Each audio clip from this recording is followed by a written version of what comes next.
Bonjour, c'est Ludovic, votre analyste. Voici mise à jour en vidéo de mon avis sur le Belvinte. Alors, comme l'accoutumée, un graphique en unité journalière sur une unité de 3 mois. On voit cette semaine qui a vraiment été une semaine très hésitante, avec des bougies qui montaient très bien, les rejoints avec les mobiles. Ensuite, une semaine, bougie de nouveau descendante en marquant des plus bas. Et ici, on termine pour marquer un plus haut par rapport à la semaine, mais on progresse bien. On reste juste en dessous des moyennes mobiles. On voit bien ici la clôture à 2122 points, alors que la moyenne mobile 20 est à 2122 également. La moyenne mobile 50 à 2123. Donc on reste pour peu de choses près sous des moyennes qui sont baissières. Et on reste aussi dans cette fourchette de Andrews baissière qui est ici indiquée, même si on en sort en cette fin de séance, mais il faudra attendre une confirmation pour lundi. Voyons nos indicateurs. Alors le MACD qui reste toujours sous son signal, un signal qui est baissier, et cette fin de semaine marque une cassure de la baisse et initiée. On reste actuellement encore sous le signal du MACD. Le stochastique qui montre des impulsions. Alors le stochastique termine la semaine avec un signal stochastique qui est visé.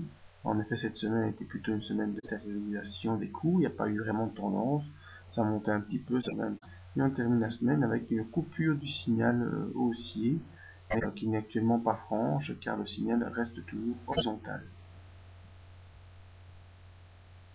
Ensuite, très important, les volumes.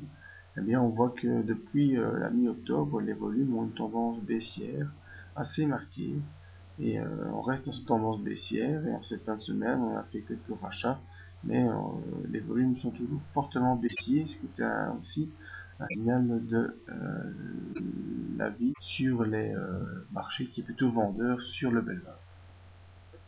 Donc au niveau du graphique, on voit que une belle fin de semaine, on reste quand même dans cette fourchette d'envers baissière, on reste tout de même sous les moyennes mobiles. Donc il faudra attendre dès lundi de voir si on peut s'extraire à la hausse de ces moyennes mobiles. Donc l'objectif de la semaine, ce serait plutôt la semaine prochaine, essayer de voir si on peut s'extraire ici pour aller rejoindre le haut du canal baissier pour essayer de pouvoir s'en extraire, ou alors on aurait plutôt une séance baissière qui irait nous rejoindre ici le support fort, comme ce fut le cas ici à la fin septembre, le support $2000. Donc voilà.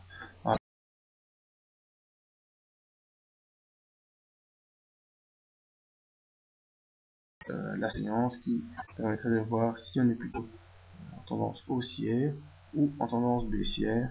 Mais cette semaine, on voit ici, on peut pas vraiment en tirer grand chose. La semaine dernière, on avait clôturé la semaine à 2121 points et on termine non, pardon, excusez-moi, la semaine dernière, on avait plutôt terminé à 2082. On termine ici à 2122. Bon, on n'a pas vraiment progressé beaucoup. Semaine plutôt d'attente, comme c'est le cas de cette semaine. On oscille entre 2120 points et 2057. Donc on a moins de 100 points d'oscillation, c'est pas très important. Il faudra attendre des signaux graphiques plus importants pour se décider. Voilà, c'était mon avis sur le Belvin. Vous pouvez nous rejoindre sur le site pour avoir d'autres avis sur les X ou les matières premières. Merci et à bientôt.